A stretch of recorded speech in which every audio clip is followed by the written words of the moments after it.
Bonsoir à tous, bienvenue à Un jour un psaume, le Un jour un psaume du vendredi. La semaine est finie, j'espère que ça s'est bien passé pour vous.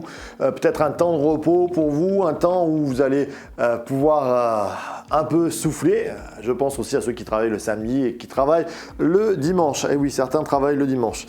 Alors, le psaume 31 que nous avons commencé hier, on va le continuer à partir du verset 16. Mes destinées sont dans ta main. Arrache-moi de la main de mes ennemis et de mes persécuteurs. Fais briller ta face sur ton serviteur. Sauve-moi par ta bienveillance. Éternel, que je ne sois pas dans la honte.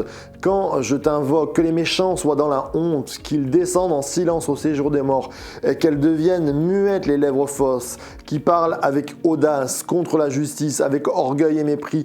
Oh, combien est grande ta bonté, que tu tiens en réserve pour ceux qui te craignent, que tu exerces envers ceux qui se réfugient en toi, en face des humains. Tu les caches sous l'abri de ta face, loin des intrigues des hommes. Dans un refuge, tu les préserves des langues qui les attaquent. Béni soit l'Éternel, car il a signalé sa bienveillance envers moi, comme dans une ville forte. Et moi, je disais dans ma précipitation, je suis chassé loin de tes yeux, mais tu as entendu la voix de mes supplications quand j'ai crié vers toi. Aimez l'Éternel, vous tous ses fidèles. L'Éternel garde les croyants, et il punit sévèrement celui qui agit avec orgueil. Fortifiez-vous, et que votre cœur s'affermisse, vous tous qui vous attendez à l'Éternel. Amen, amen et amen. Intéressant ce texte. Un texte qui vient nous dire, là, en fin de semaine, en 2021, le mois de mars a commencé, et on est toujours entre confinement, déconfinement, couvre-feu et tout ça, et des craintes peuvent s'installer, des peurs peuvent s'installer, et pourtant, David dit, l'Éternel garde les croyants, et il vient nous dire, fortifiez-vous, que votre cœur s'affermisse. Je crois que c'est important de dire à nos âmes quand ça commence à vaciller. On peut vaciller par rapport à la peur des circonstances, à la peur des temps, à la peur de ce qui est en train de se passer, à la peur du manque, à la peur de la maladie, à la peur de la souffrance. Et quelquefois, notre âme, notre esprit, notre cœur, même notre corps vacille.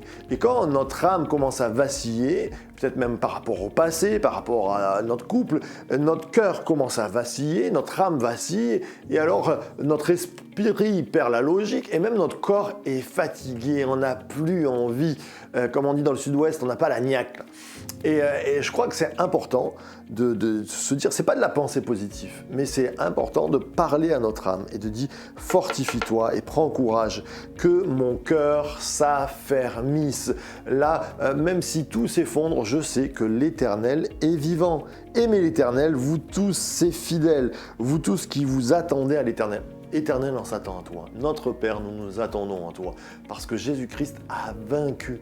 Alors, où on prend une partie de la Bible et on dit ça m'intéresse et ça, j'y crois pas, mais si on est croyant, on prend toute la Bible et on croit que Dieu ne vacille pas, que Dieu ne change pas et qu'il peut encore agir. J'aime ce verset 22 où il dit « Car il a signalé », c'est un drôle de terme, « sa bienveillance envers moi comme dans une ville forte ». Pourquoi il parlait de ça? Parce que dans les villes fortes, quand on arrivait la nuit, il y avait des flambeaux. Quand la guerre était levée, on allumait une sorte de phare de ville et on signalait que la ville était renforcée, prête à combattre. Et je crois que Dieu nous envoie. Dieu est un Dieu de lumière et il envoie un signal du fin fond de l'univers, de tous les temps, au travers de la vie de Jésus-Christ en disant voici le phare, voici la lumière, voici l'étendard qui est levé comme une ville forte qui se prépare à l'attaque. Tous les assauts peuvent venir, Dieu est prêt. Il n'est pas dans l'improvisation, il n'est pas surpris par tous les temps et les circonstances. Dieu est prêt. Et il est prêt pour toi et pour moi. Il a monté une forteresse. Dieu est notre forteresse.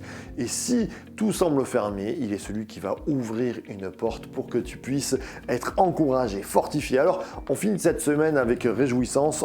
On loue le Seigneur et on dit comme le verset 16 où on a commencé, « Ma destinée, mes destinées sont dans tes mains. » Mes destinées.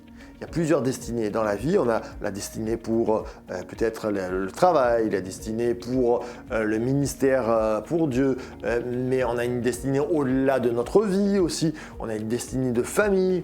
Eh bien, mes destinées, toutes, je veux les mettre dans les mains de l'Éternel et je crois que rien ni personne ne pourra nous séparer de ces destinées. Si Dieu le veut, alors personne ne peut nous arrêter.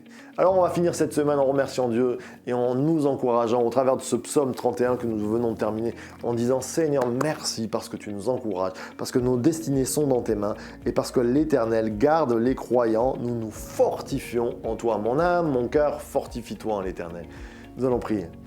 Notre Père, merci pour ce psaume d'encouragement, ce psaume qui vient nous réveiller notre âme avant ce week-end, avant les célébrations, avant de te bénir et nous te remercions encore parce que tu es un grand Dieu. Seigneur, nous voulons dire, tu es grand, tu es bon et rien ne nous séparera de ton amour. Nous voulons être fortifiés en toi. Merci pour ta bonté parce que tu veilles sur nous et nous avons un prix et ce prix, il est précieux. À toi soit la gloire. Seigneur, merci de veiller sur notre sommeil, sur nos rêves, sur nos vies, sur nos couples, sur nos familles, sur nos ministères, sur nos destinées. À ton nom soit la gloire. Amen, amen et amen. Voilà, on ne se retrouve pas demain puisque c'est samedi, mais on se retrouve bien sûr dimanche pour les célébrations.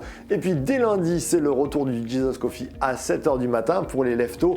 Et bien sûr, on continuera lundi à 18h avec un jour, un psaume. Soyez bénis. Je vous dis à très très bientôt.